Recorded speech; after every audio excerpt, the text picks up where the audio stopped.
Hi friends, welcome to Food Art Green. இன்றைக்கி நம்ம சேனலில் நம்ம பார்க்க போகிற ரெசிபி உருளைக்கிழங்கு பால் குருமா.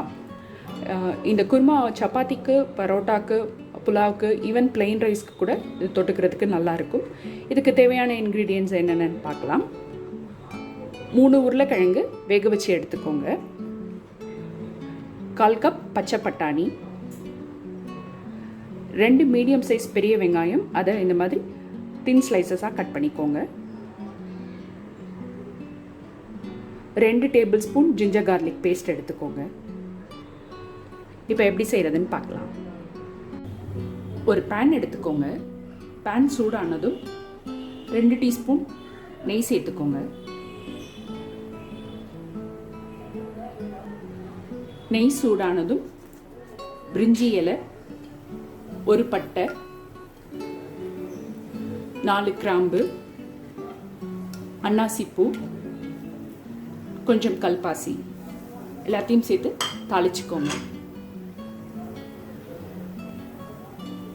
அடுத்ததாக கட் பண்ணி வச்சிருக்கிற ஆனியனை சேர்த்து வதக்கிக்கோங்க.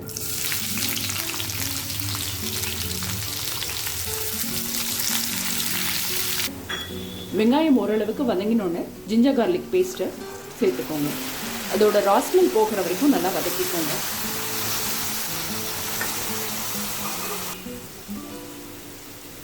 ஜிஞ்சர் கார்லிக் பேஸ்ட்டோட ராஸ்மெல் போனதுக்கப்புறமா பட்டாணியை ஆட் பண்ணிவிடுங்க. 1 டம்ளர் தண்ணீர் சேர்த்துக்கோங்க. முதல்ல பட்டாணியை வேக வச்சுடுங்க. உருளைக்கிழங்கு நமக்கு ஏற்கனவே வெந்துட்டதுனால ஃபஸ்ட்டு இதை வேக வச்சுக்கலாம். பட்டாணி வெந்துக்கிட்டு இருக்கு. மீன்வைல் இதுக்கு அரைச்சி விடுறதுக்கு தேவையான இன்க்ரீடியன்ட்ஸ் என்னென்னு பார்க்கலாம். 1/2 மூடி தேங்காய், சின்ன தேங்காவாக இருந்ததுன்னா 1/2 மூடி தேங்காய் போதும். அதை பத பண்ணி எடுத்துக்கோங்க, இல்லை துருவி எடுத்துக்கிறதுனாலும் எடுத்துக்கோங்க.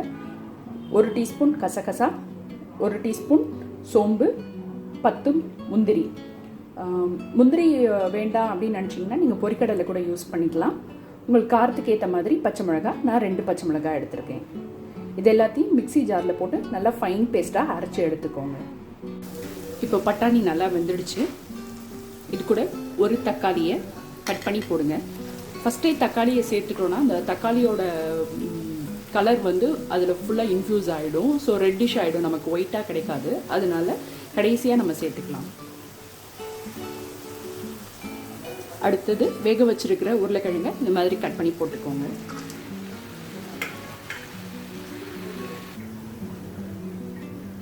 ரெண்டு நிமிஷம் நல்லா வதக்கிக்கோங்க. இப்போ தண்ணீர் சேர்க்க வேண்டாம். தக்காளி ஹாஃப் குக் ஆனோடனே நம்ம அரைச்சி வச்சிருக்கிற பேஸ்ட்டை இதில் சேர்த்துருங்க.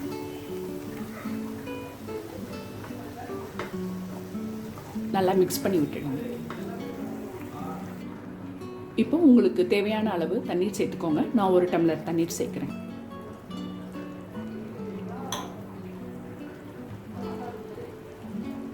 ஒரு டீஸ்பூன் உப்பு சேர்த்துக்கோங்க.